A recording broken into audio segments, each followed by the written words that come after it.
पहले तो मैं आप सभी को बधाई दूंगा कि सभी ने मुरलियों का बहुत अच्छा अध्ययन किया, क्योंकि यह अव्यक्त मुरली ऐसे ज्ञान रत्नों का भंडार है जो संसार में अन्यत्र उपलब्ध नहीं है।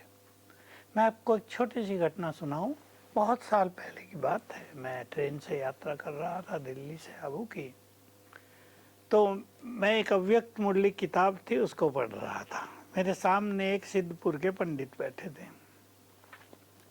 तो मैं सोच समझ के किताब वहीं रख के और वॉशरूम की ओर चला गया। मुझे अंदाज था कि ये व्यक्ति इस किताब को उठा के तुरंत पढ़ेगा, और मैं 5-7 मिनट में आया। तब तक वो पढ़ रहा था। मैंने पूछा कैसी लगी किताब। कहा इसमें जो कुछ लिखा है, क्योंकि मैं तो पंडित हूँ और ज्ञाता हूँ बहुत चीज़ों का, इसमें जो लिखा है वो भगवान के सिवाय कोई नहीं बोल सकता।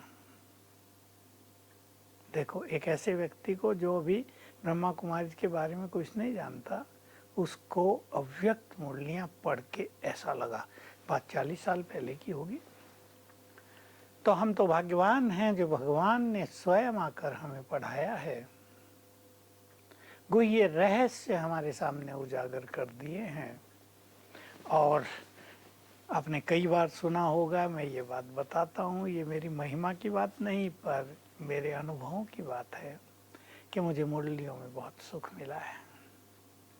अव्यक्त मुरलियाँ जब चलती थी, पहले हिस्ट्री हॉल में, कभी कभी बाबा के रूम में, फिर मधुबन में पांडवन में मेडिटेशन हॉल बना, फिर ओम शांति भवन बना। मेरे 4 घंटे ऐसे होते थे जिसमें स्पिरिचुअल एनर्जी, रूहानी शक्तियाँ मुझ में बहुत भर जाती थी। वो डिवाइन अनुभव हैं। मैं पढ़ने के साथ, मैं मुरली सुनने के साथ साथ और भी बहुत अच्छे अभ्यास करता था। साकार मुरलियाँ भी कम नहीं हैं। उसमें रोज अगर हम इस दृष्टि से सुने तो आपको रोज पता चलेगा कि बाबा हमें कुछ याद दिलाता है, हमारे सतयुगी स्वरूप की, हमारे संगम युगी भाग्य की, हमारे घर की, हमारी मुक्ति स्थिति की। और याद दिलाता है तुम ऐसे थे, तुम विश्व पे राज करते थे। अभी अभी एक दिन मुरली में आया, बहुत सुंदर शब्द थे, बच्चे बाप से अपनी राजाई लो। मैं जब ऐसे महावाक्य सुनता हूँ साकार में, तो मुझे तुरंत उन चीज़ों की स्मृति होती है, नशा चढ़ता है। बहुत सुखी होकर मुरली के बाद लौटता हूँ। इसलिए मैं चाहता हूँ कुछ भी हो, मैं सवेरे की मुरली कभी मिस न करूँ। बहुत सुखदाई है ये मुरली, जीवनदायिनी है ये मुरली, जीवन में रस भरने वाली है ये मुरली, मन मोर को नचाने वाली है ये मुरली, नए विचारों का सृजन करने वाली हैं ये मुरलियाँ। बहुत बड़ा वरदान भगवान का हमारे पास है। लोगों ने तो उसमें से कुछ बातें लेकर श्रीमद् भगवत गीता बना दी है। उसको भी पढ़ के लोग सुखी होते हैं। हालांकि हम जानते हैं आजकल उसको पढ़ने वालों की संख्या नेग्लिजिबल रह गई है। युवा पीढ़ी तो पढ़ते ही नहीं, बड़े भी बहुत कम, लाख में से एक व्यक्ति पढ़ता होगा। बहुतों ने तो गीता देखी ही नहीं क्या है। ऐसा सर्वश्रेष्ठ और ईश्वरीय ज्ञान स्वयं ज्ञान सागर ने हम ब्रह्मावत्सों को दिया। वो सबसे महान, हाईएस्ट ऑन हाई, और हम उसके हाईएस्ट बच्चे। इसलिए मुरलियाँ तो आपने एक बार पढ़ ली। अब मैं आपको कुछ और विधि कहना चाहता हूँ जो मैंने अपनाई हैं। मेरे लिए ज्ञान का बल बहुत बड़ी चीज़ रही है। ज्ञान का बल, जैसे योग के बल से विकर्म विनाश होते हैं, ज्ञान के बल से हमारी स्थिति अचल अडोल बनती है। ज्ञान के बल से हम अपनी खुशी को कायम रख सकते हैं। ज्ञान के बल से हम कलियुगी प्रभाव से मुक्त रह सकते हैं। ये ज्ञान का बल ही है जो हमें बहुत तरह की निगेटिविटी से बचाता रहता है। तो सभी को मैं पुनः बधाई देता हूँ। बहुत अच्छा आपने मार्ग चुना है, क्योंकि मैं देखता हूँ वो सब कुमार अमर कुमार हैं जो मुरलियों पे ध्यान देते हैं, और वो सब कुमार चले जाते हैं जो मुरली को महत्व ही नहीं देते, केवल सेवा करते हैं। क्योंकि हमारा मार्ग प्योरिटी का मार्ग है। हमें प्योरिटी ऐसे संसार में अपनानी होती है जहाँ चारों ओर अपवित्रता की आग लगी हुई है। सोचो, हमारे चारों ओर आग लगी हो, हम उसमें बीच में सेफ रहें, बिग चैलेंज। लेकिन ज्ञान का बल हमें इस चीज में बहुत बड़ी मदद करता है। तो बहुत अच्छा किया। आप क्या करेंगे, मुरली की एक दो बात तो ऐसी अलग से नोट करेंगे। अब केवल पढ़ना नहीं है, एक अलग डायरी बना लो। देखो, मैं हर एक दो सीजन के बाद अपनी एक छोटी डायरी बनाता आता था, जिसमें एक पेज पर एक दो पॉइंट लिखता था मोटे अक्षरों में। स्केच पेन होते हैं ना रंगीन, उनसे लिखता था बड़ी बड़ी। तब तो हमारे पास डायरिया भी नहीं होती थी। यज्ञ में ऐसी स्थिति थी, पेन भी नहीं होता था, कहीं से मिल जाती थी हमें। और जो मुरलियों की रफ पेज बचते थे उनकी कॉपी बना लेते थे, उनमें लिखते थे। ऐसी बातें आपको कम से कम हर मुरली से एक दो या एक हो तो एक भी, जो आपके जीवन में आपको बल देती रहे। ऐसी बहुत सारी बातों का कलेक्शन एक साल में ही आपके पास बहुत हो जाएगा, और उसको आप पढ़ लिया करें। रोज 5 मिनट उस पर दृष्टि डाल लेंगे, 5 मिनट केवल, जिसमें आपने मुख्य बातें लिखी हैं, तो आप फ्रेश हो जाएंगे, कलयुग के इफेक्ट से मुक्त हो जाएंगे। मैं बार बार कहूँगा आपको, ये कलयुग के इफेक्ट से डिटैच रहना, क्योंकि बहुत भारी होता जाएगा आने वाले समय में। मुरली सुनेंगे हम एक दो दिन में ही विनाश के बारे में, बाबा ने और क्या क्या बताया है। सुन के डरने की बात नहीं, लेकिन बाबा बताते भी इसलिए हैं कि हम अपनी तैयारी कर लें। हमें दूसरों को मदद भी करनी होगी, और ये ज्ञान सबको देना होगा। देखिए, वाइब्रेशन से देना होगा, सूक्ष्म स्थिति से देना होगा कि घर चलने की तैयारी करो। अब ये खेल पूरा हो रहा है, 5000 वर्ष का ड्रामा पूर्ण हुआ, अब सब कुछ छोड़ के घर चलना है, सबको तैयार करना होगा हमें। तो हम महान कर्तव्यों के लिए तैयार हो जाएं, और ज्ञान का बल अपने में पूरी तरह बने। मुझे विश्वास है आपको पसंद आ गई होगी।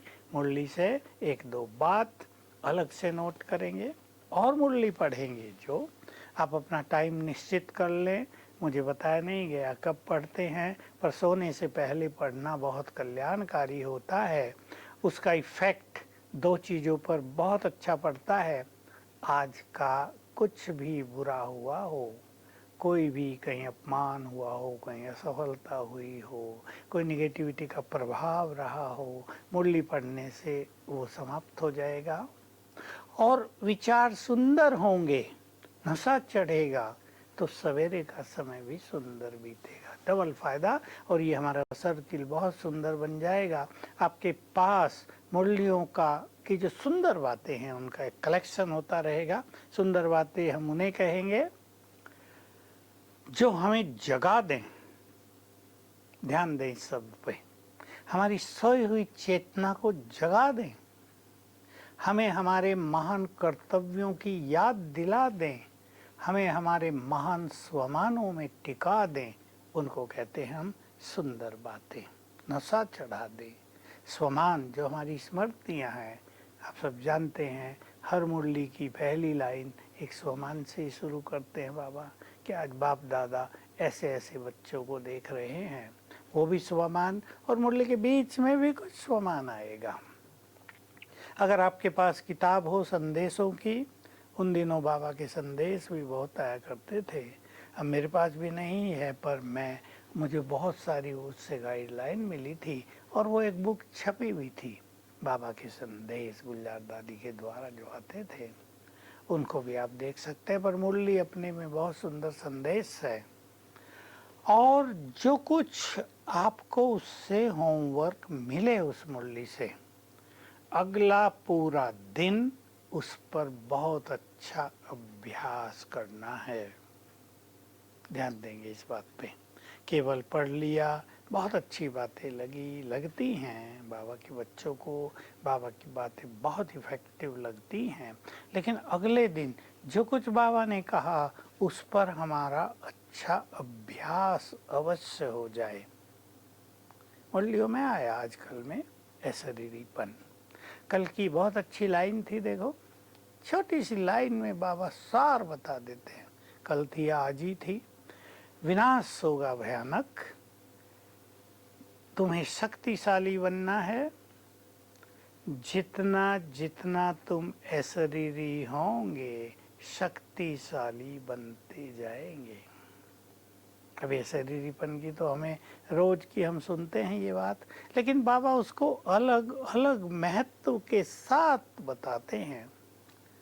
मैं याद दिलाया करता हूँ क्लासेज में, 15-20 दिन पहले ही आया साकार मुरली में, आत्मिक स्वरूप में स्थित होकर सर्वशक्तिवान से कनेक्शन जोड़ना ये संसार की हाईएस्ट पावर है।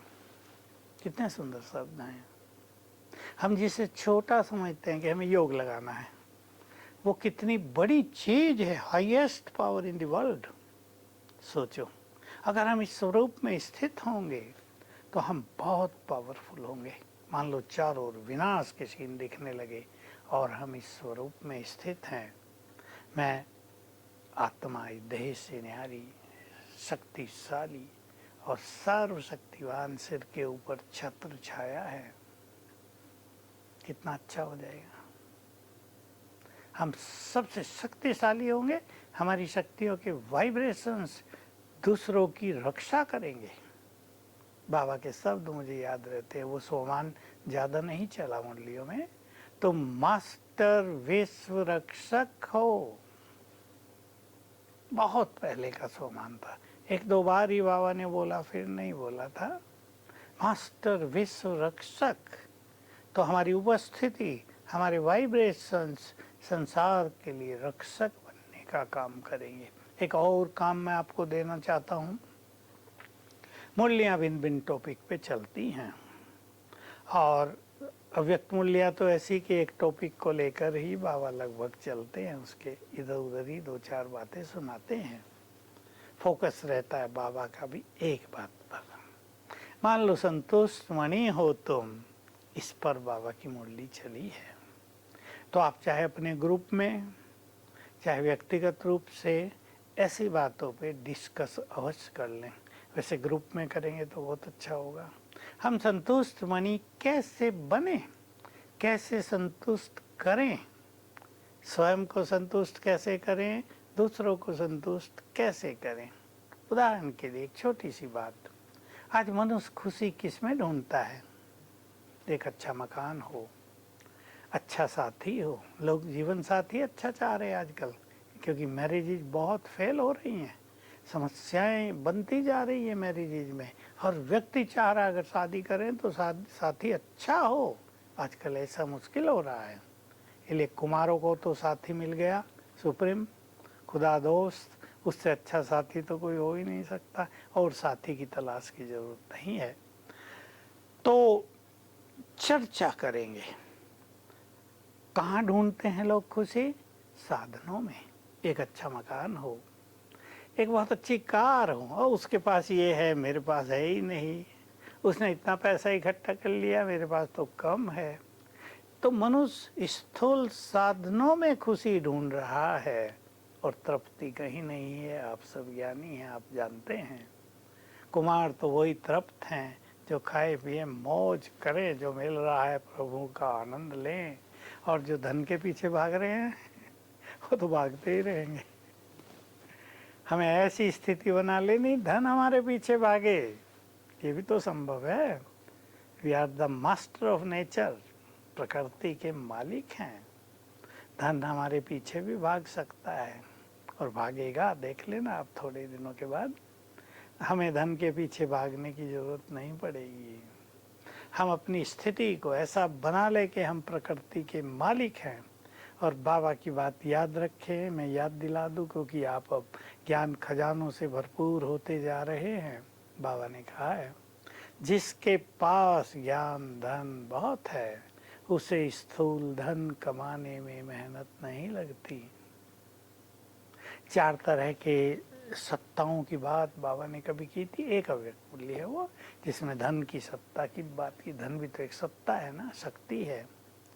धर्म की शक्ति है, राजनीति शक्ति है, विज्ञान की शक्ति। इन चीज़ों पे एक मुरली चली थी। तो बाबा ने ज्ञान धन के बारे में कहा था। जिसके पास ज्ञान धन बहुत है, उसे स्थूल धन कमाने में मेहनत नहीं लगेगी, आएगा, सहज आएगा।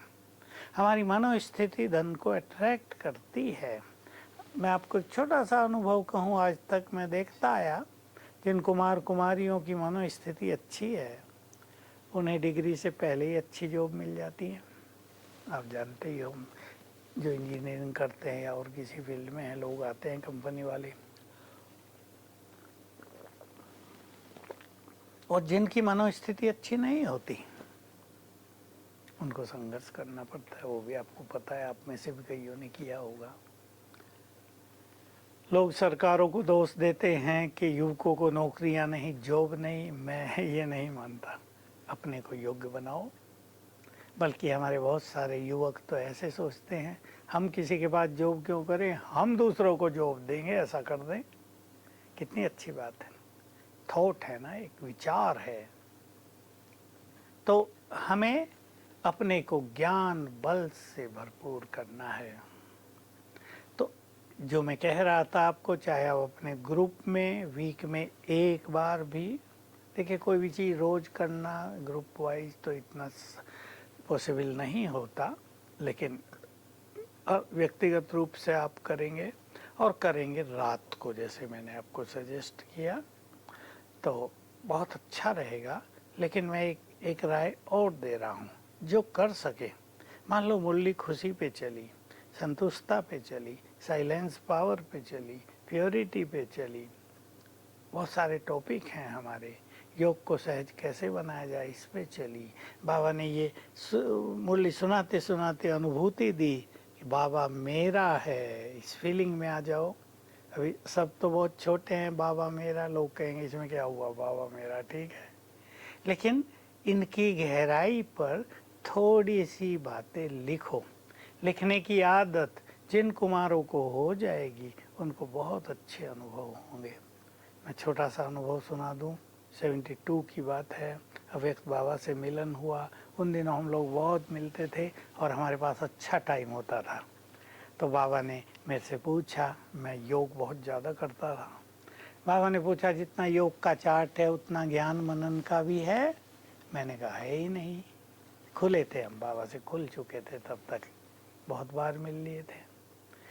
और मैंने बाबा को कहा, आपने तो कहा निरंतर मुझे याद करो। बाबा मुस्कुराने लगे कि ये तो ठीक है, लेकिन फुल पास होना है तो चारों सब्जेक्ट में फुल मार्क्स लेने पड़ेंगे। मुझे लौकिक का अनुभव था ये। मैंने कहा हाँ बिल्कुल ठीक बात। अगर योग में 100 मार्क्स आ गए और ज्ञान में बहुत कम रह गए तो पास विद ऑनर तो नहीं हो सकेंगे। समझ में आ गई। बाबा ने बहुत अच्छी 1-2 लाइन बोली, आज से ज्ञान मनन किया करो। आगे चलकर जब चांस मिलेगे तो अपने को तुरंत सफल पाओगे। बहुत सुंदर बात हो गई। कोई भी विघ्न आएगा, ये ज्ञान का बल सहज पार करा देगा। इतना कह के बाबा ने दृष्टि जो दी, मुझे ऐसा लगा बाबा ने मुझे वरदान दे दिया। मैंने कहा ठीक है बाबा, मनन शुरू करते हैं। अब देखिए, मेरे अंदर मनन करने का संस्कार था, लेकिन वो सो गया था, क्योंकि मैंने उसको लक्ष्य नहीं बनाया था, योग को लक्ष्य बनाया था केवल। ठीक है, मुरली सुन ली, अव्यक्त मुरली का आनंद लिया, और फिर ठीक है बस योग करना। लेकिन जैसे ही बाबा ने कहा मनन करो, तो मनन का जो एक स्किल, एक टैलेंट अंदर छुपा हुआ था, वो जागृत हो गया। और अगले दिन से मैंने शुरू किया। और क्या किया मैं आपको बता रहा हूँ, आपको काम आ जाएगा। मैंने एक टाइम फिक्स कर लिया सवेरे 8 बजे, क्योंकि उन दिनों मुरली 7-7:30 पूरी होती थी। और हम लोग फटाफट नाश्ता किया 10 मिनट में, और अपने कमरे में, तब तक और कोई आता ही नहीं था। और एक टॉपिक लिखा ऊपर, और नीचे उसकी पॉइंट लिखी। पहले दिन का मुझे टॉपिक अब तक याद रहता है। देखो, 52 साल पहले का, 53 साल हो गए, 54 हो गए, भाव स्वभाव से कैसे बचें। और मेरे पास तब डायरी थी एक अच्छी बड़ी, उसके पेज थे। मैंने एक पेज 7-8 मिनट में भर दिया और नई नई बातें आ गई बुद्धि में। ये करेंगे टकराव नहीं होगा, ये नहीं करेंगे टकराव से बचेंगे, ये करना है, ये नहीं करना है। एक लहर शुरू हो गई। अब मुझे रस लग गया।